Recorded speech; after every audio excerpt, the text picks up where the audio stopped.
Hello friends, कैसे हैं आप लोग? आशा है आप लोग अच्छे होंगे। हमारी आज की कहानी है बेटी का महत्व। मध्यम वर्गीय परिवार में ब्याही गई आरती ने शादी के कुछ साल बाद ही स्वाति और स्नेहा दो जुड़वा बेटियों को जन्म दिया। दो बेटियों के जन्म के बाद अब इंतजार था तो घर के चिराग का, परंतु अरसा बीत जाने के बाद भी आरती परिवार को ये खुशी देने में असफल रही। परिणाम स्वरूप उसे ससुराल वालों का कोप भाजन होना पड़ा। समय के साथ निराश हो रही माँ ने आरती के पति गिरीश से कहा, तो क्या मैं यह समझ लूं कि हमारा वंश बस यहीं तक था? माँ की कड़वी बातों को सुनकर आरती का दिल बैठ गया। वह काफी भयभीत हो गई।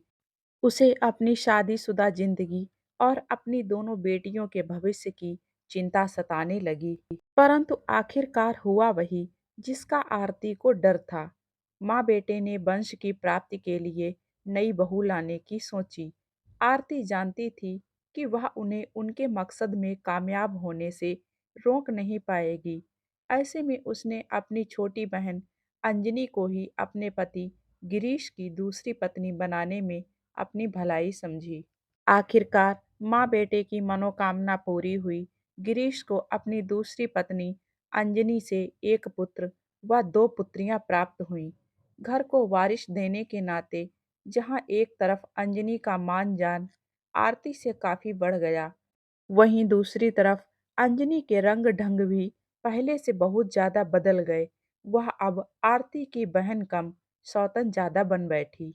घर में अब बस अंजनी की ही चलती, आरती तो बस काम वाली ही बनकर रह गई।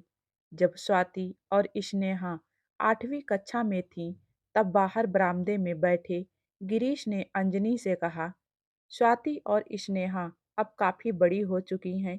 मेरी मानो तो कोई अच्छा रिश्ता ढूंढ कर उनका हाथ पीला कर दो।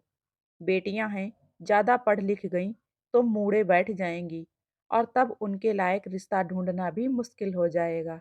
पास बैठे गिरीश और उसकी माँ दोनों ने अंजनी की बात में अपनी सहमति जताई। पर्दे के पीछे खड़ी आरती, स्वाति और स्नेहा के बारे में उनकी ऐसी राय सुनकर सहम गई। शाम को स्कूल से घर लौटते ही आरती ने उनसे कहा, मुझे पता है कि तुम दोनों का पढ़ाई लिखाई में कुछ खास रुचि नहीं है। इसी कारण तुम दोनों पढ़ाई में सामान्य हो। मैं चाहती हूँ कि जल्द से जल्द तुम दोनों पढ़ लिख कर अपने पैरों पर खड़ी हो जाओ। अनपढ़ क्या होता है ये मैं बखूबी जानती हूँ। मेरे अशिक्षित होने के कारण ही तुम्हारे पिता ने मेरे आंखों के सामने दूसरा विवाह कर लिया, मगर फिर भी मैं चुप रही। और यदि औरों की तरह मैं भी पढ़ी लिखी होती तो तुम्हारे पिता और इस घर को कब का छोड़ चुकी होती।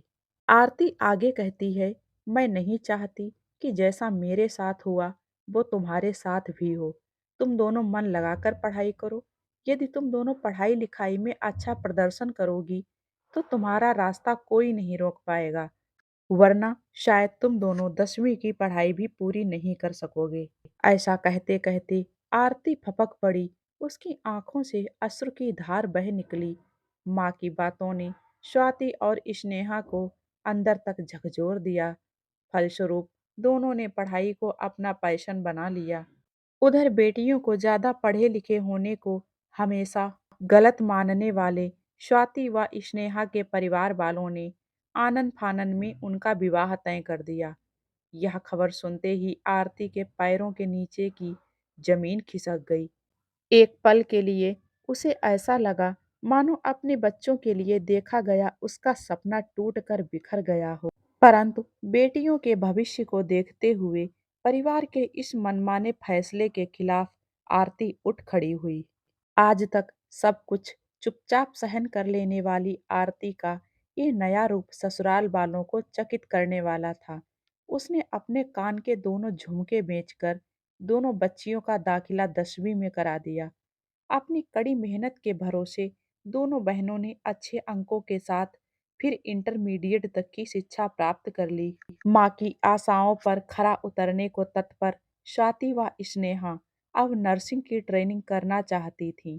चूंकि आरती के ससुराल वाले नर्स के काम को काफी हेय दृष्टि से देखते थे। लिहाजा इस बात की जानकारी होते ही वे आग बबूला हो गए। फलतः घर में महाभारत छिड़ गई। लेकिन इस बार तो आरती के तेवर भी काम नहीं आए। ऐसे में आरती की एक नहीं चली।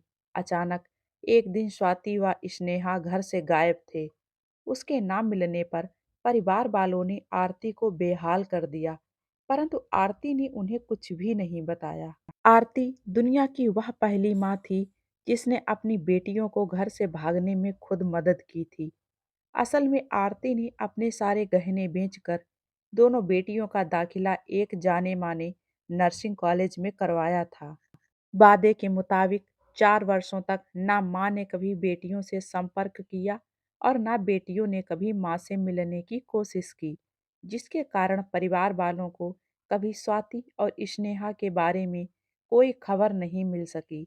नर्सिंग की ट्रेनिंग पूरी करने के बाद संयोगवश गांव के ही सामुदायिक स्वास्थ्य केंद्र में बतौर नर्स स्वाति और स्नेहा की तैनाती हुई।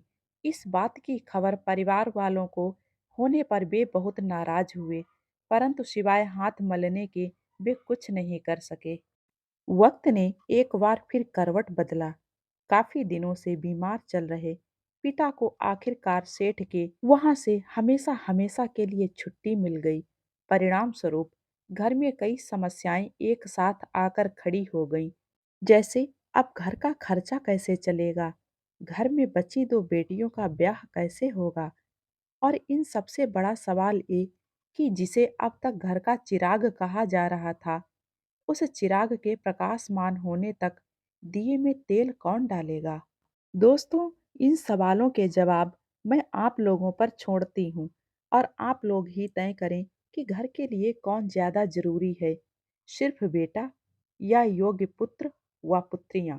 कमेंट बॉक्स में कमेंट करके ज़रूर बताएं। मिलते हैं एक और नई कहानी के साथ में। तब तक आप लोग हंसते रहिए, मुस्कुराते रहिए। Thank you.